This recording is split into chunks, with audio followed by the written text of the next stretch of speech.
Good evening, everybody. Tonight we have a fascinating talk. I'm sure you will all find it. We have Professor Dan Schueftan, professor at University of Haifa and one of Israel's deep thinkers. He formerly taught at Georgetown University and at the IDF's National Defense College. He is the author of several books on national security issues and contemporary Middle Eastern history.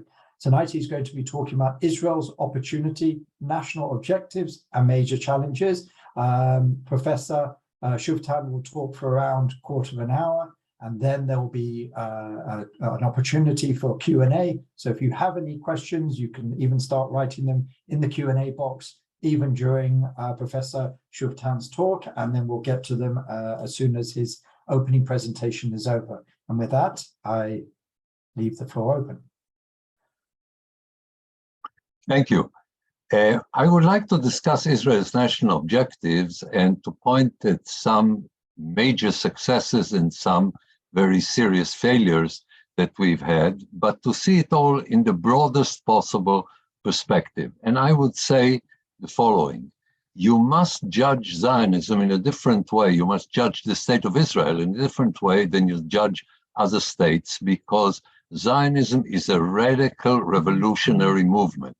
It is not something that is only focused on the welfare of this particular generation. It wanted to revolutionize the Jewish people and did revolutionize the Jewish people. So the standards are very different, and what we demand from ourselves goes far beyond what usually countries, states demand of themselves. And I would say that on most major issues, we've had a fascinating success, an unbelievable success. We managed to bring the Jewish people back to history.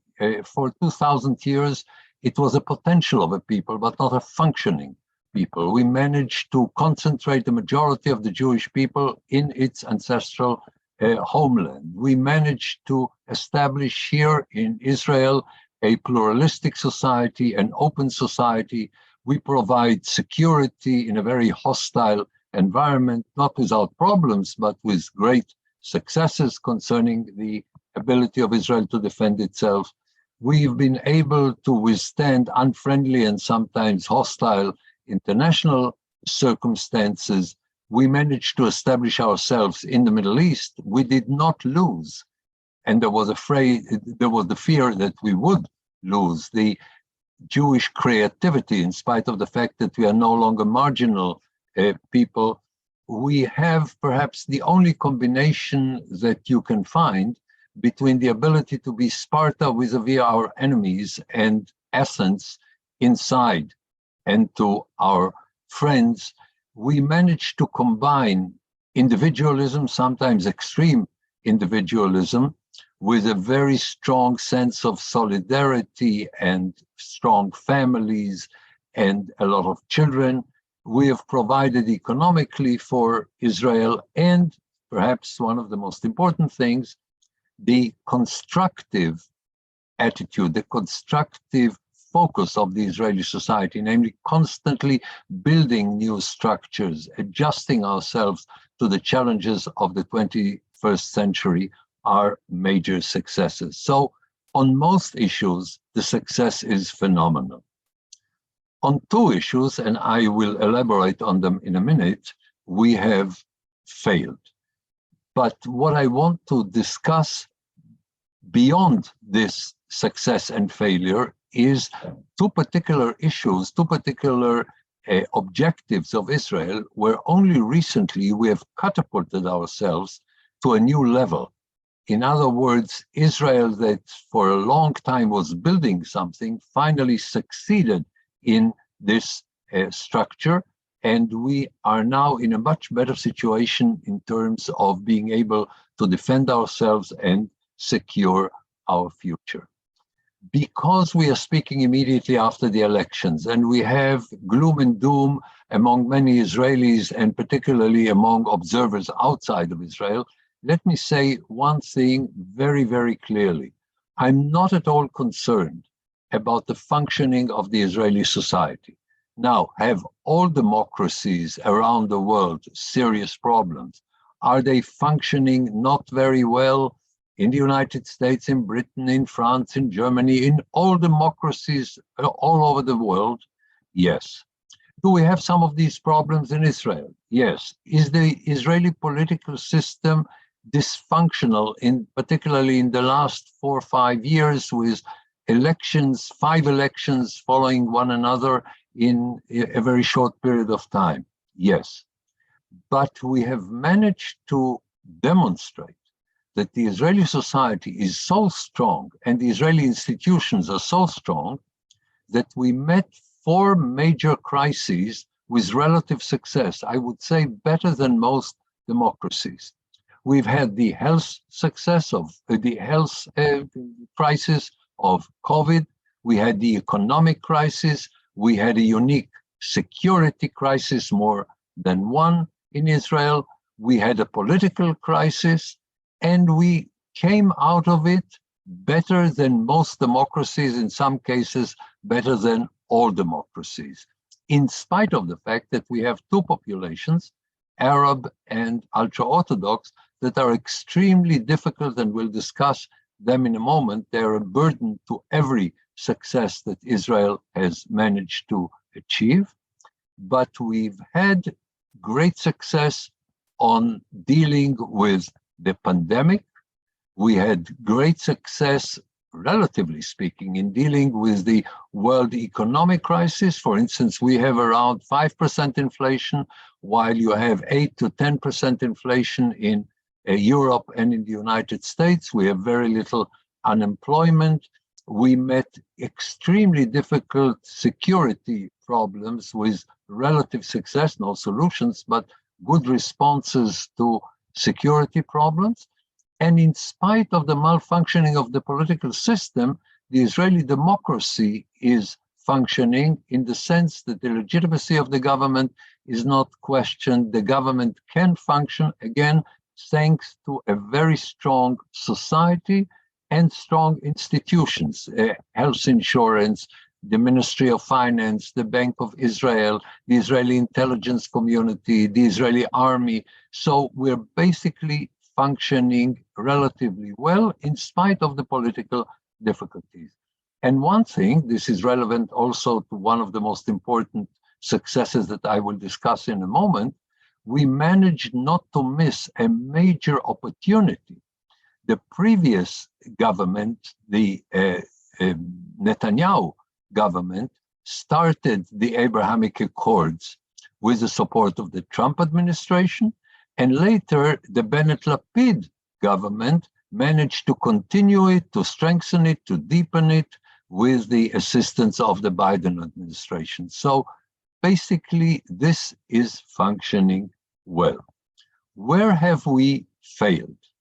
We have failed on something that I consider to be particularly important, namely when it comes to the constraints on our constructive efforts. Zionism is a great success because it was constantly building. And we have 2 failures in this regard.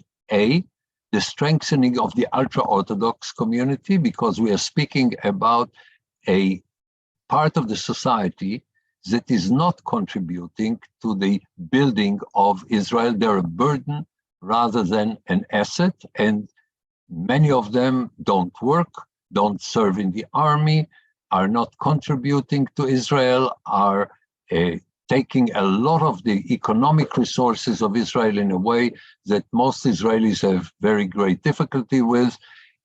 If their proportion in the Israeli population will grow, at a particular point, Israel will stop being a success because they are not contributing, they're not educated to, they don't want to be employable, their rabbis want them to be unemployable so that they can control them. This is one problem. The other problem, where we have not found a good answer, is to disengage from the Palestinians so that our resources are not wasted on dealing with the Palestinians. It is very difficult because the Palestinians are rejecting every offer for a historic compromise, because they're extremely violent, because they're not willing to build their own nation. They are this national movement is a failure, it is a flawed national movement. So maybe it's not on us, but we must find a way to disengage from the Palestinians, even if they don't want to disengage from us. So these are the two failures that I think we've had. But we've had recently two major successes that I want to emphasize. And here we've catapulted Israel to a new reality. First of all, for the first time, Israel is a full-fledged regional power. We used to be very strong economically, financially, technologically, but we couldn't maneuver between the different forces in the Middle East. And for this reason, we were not a full-fledged regional power.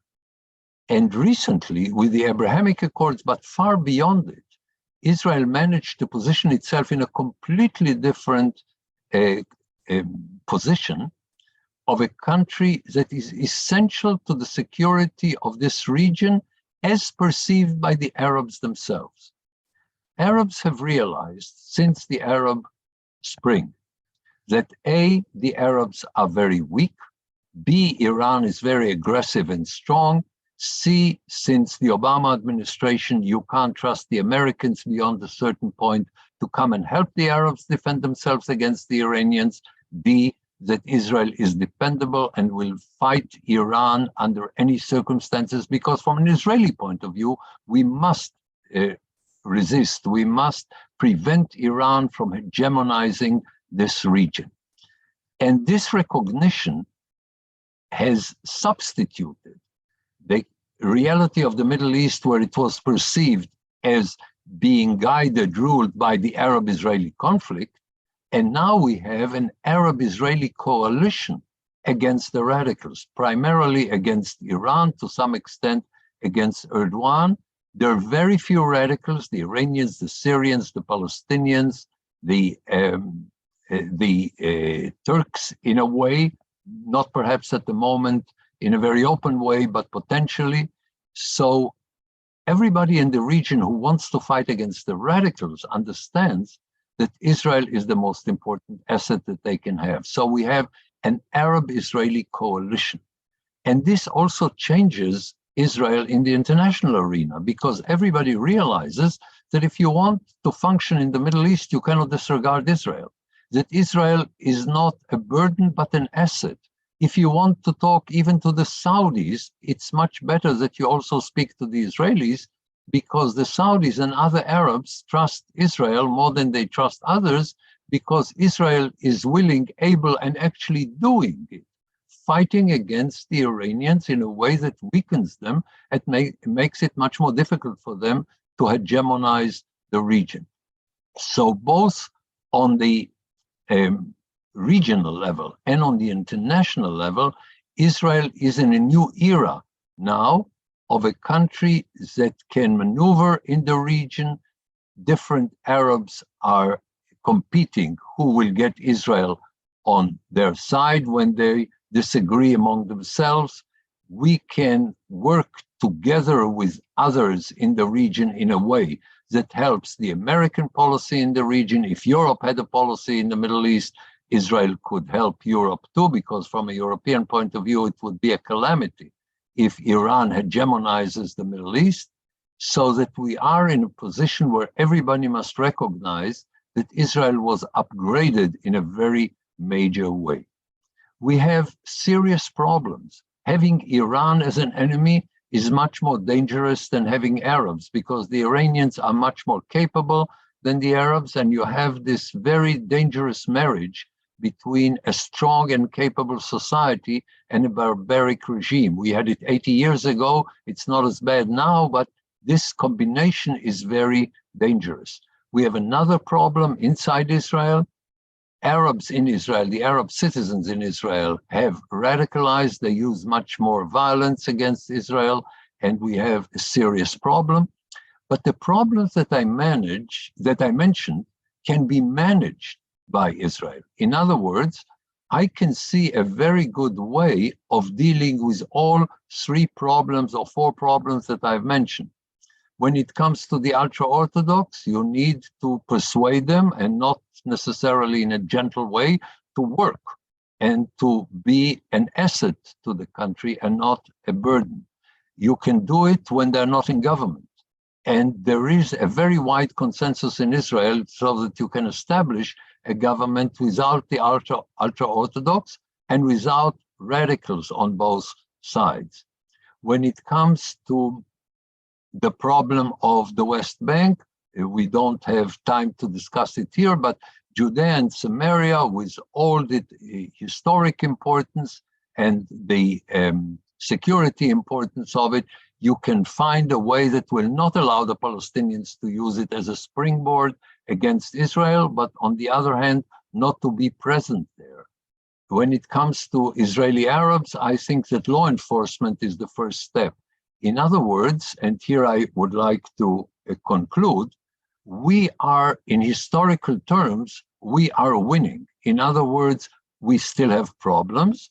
We did not succeed on everything, but if you look at A, the history, B, the trajectory of what is happening now, on almost all things that are important, we are on a very positive trajectory. And even where we have not succeeded, it depends to a very large extent on us, on recognizing the magnitude of the problem and willing to focus our resources in order to deal with the problems that we did not yet find a good response to. So if you look at Israel in the perspective of 150 years of Zionism and the State of Israel, then the outlook, at least the way I perceive it, is extremely positive. On this positive note, and believe it or not, from the Middle East, even positive things can come out sometimes. On this positive note, let me stop here and open the floor for Q&A or whatever you see fit. Thank you very much. We have quite a lot of questions, but I'm going to ask the first one.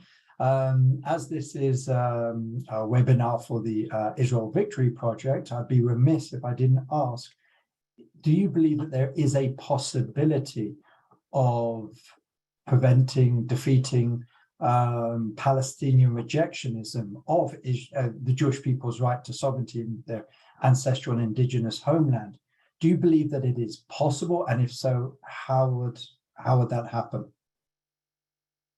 I think we should recognize that we already achieved the victory. I mean, we have a strong Jewish state that is becoming stronger and stronger, and the Palestinians are stuck where they're stuck. Now, will they stop being a nuisance? No. Can this nuisance sometimes erupt?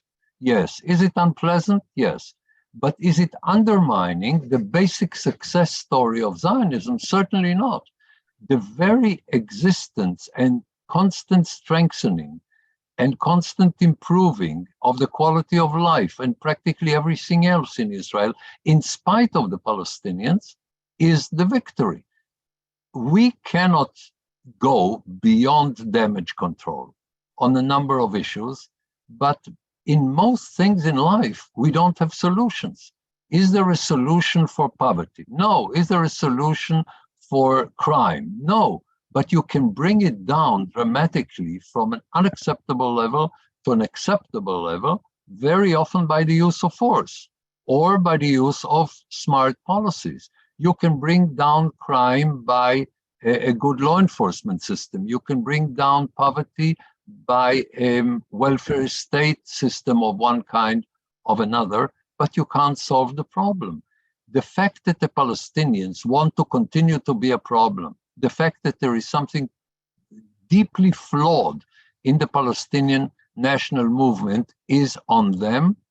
It is a nuisance, a major nuisance, if you want, for us, but it did not prevent all the successes that I've just discussed, including the thing they wanted particularly to prevent. They wanted to prevent Israel from becoming a local, a regional power in the Middle East, working with Arabs against radicals. They are part of the radical camp. So their attempt to prevent it may be succeeded in large portions of Arab public opinion, but you can go beyond it. I wish Arabs would also love us. Okay, it would be nice. But is it absolutely necessary for Israel? No. We can cooperate with Egypt, with Saudi Arabia, with the United Arab Emirates, with Morocco. We can cooperate in a very deep way. We can have a strategic understanding with them, even if people don't like us. So they don't like us. Let me put it this way. Jews are also not always liked.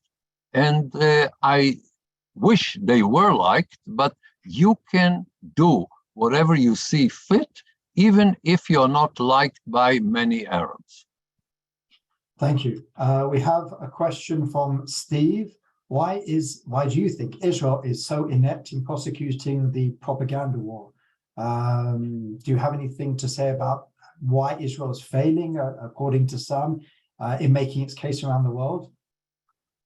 There are a number of reasons. One of them is that there is a fashion now that I find repulsive, to assume that if somebody is weak, he must be just, and also to assume that if somebody has a lot of pigments, he must be just, and he must be, and he is eternally the victim, and the victim must be right.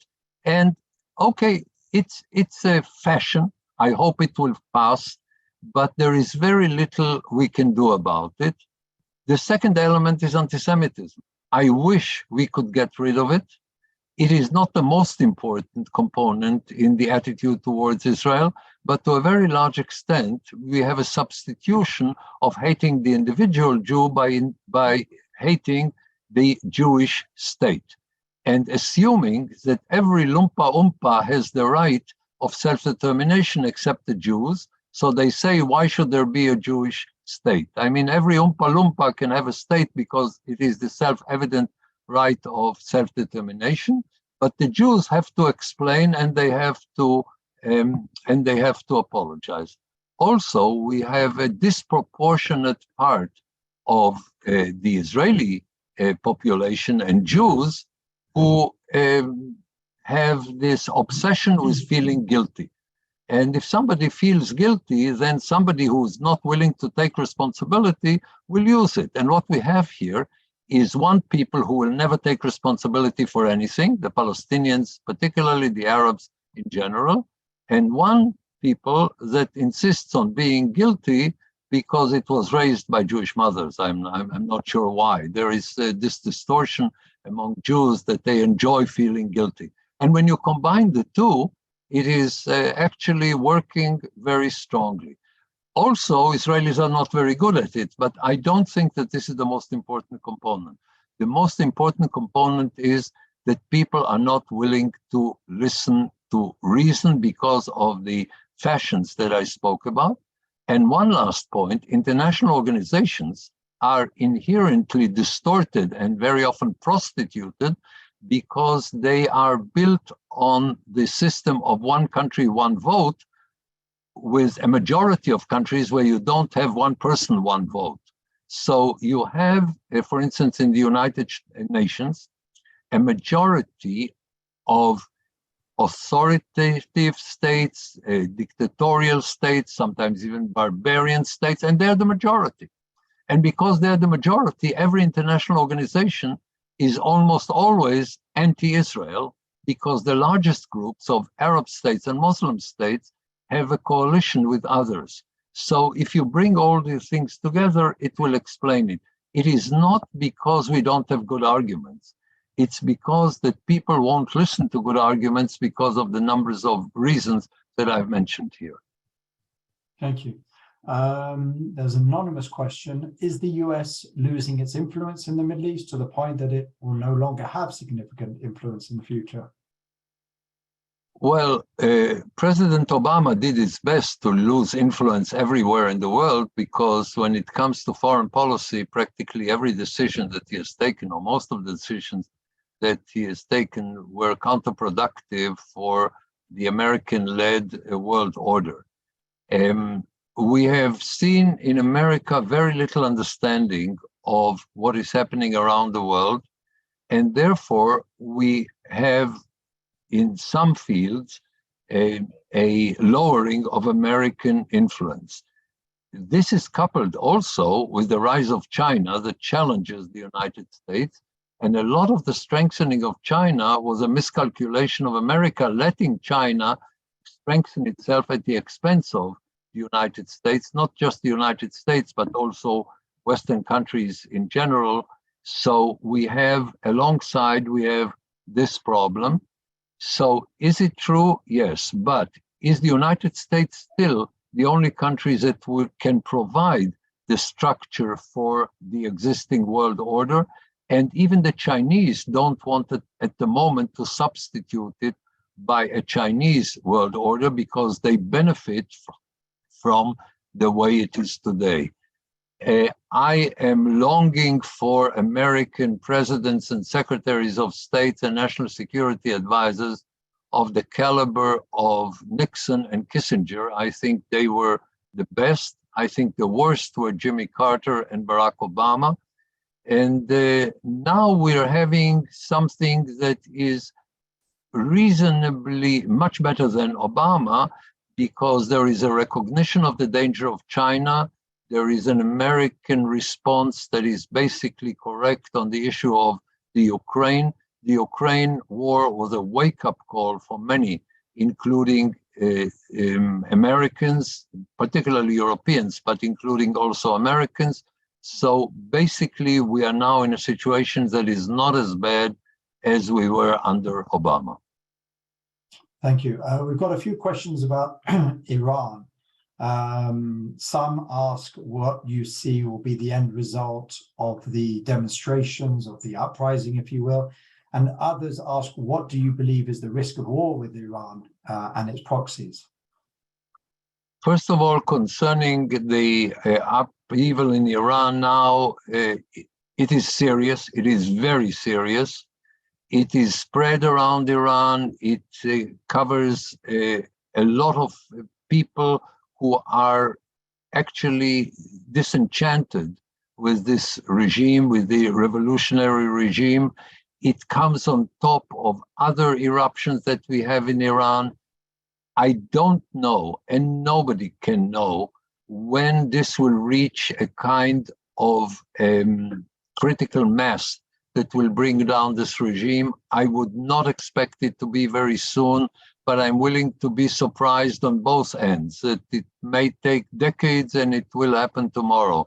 At the moment, I don't see indications that mean that in the very near future it is going to crumble, but there is no prediction of mine that I would be more happy to be proven wrong than this prediction, because once Iran gets rid of the barbarians that at the moment are leading Iran, Iran can be the best partner for Israel, for Europe, for the United States in the Middle East. This is a very capable people with the ability to fit into to find responses to the challenges of the 21st century. And Iran is a very promising proposition for the long run when we get rid of the barbarians, but I don't know. The number one danger of Iran is hegemonizing the region. And even the nuclear instrument is only an instrument in order to become immune from the response to the attempt to hegemonize the region. If Iran hegemonizes the region and has control over the oil, the gas, the money, the international waterways, the markets, and perhaps even take charge of Mecca and Medina and have an impact on Muslims all over the world, this can be enormously dangerous, existentially dangerous for Israel.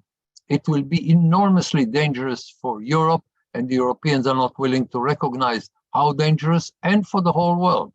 This barbaric regime is a danger to the world, and the only way to deal with it is to break it. If you negotiate it, you have failed already by negotiating with it. You cannot try to appease it. You can only break it, humiliate it, whatever. The civilized world and Iran have a zero-sum game.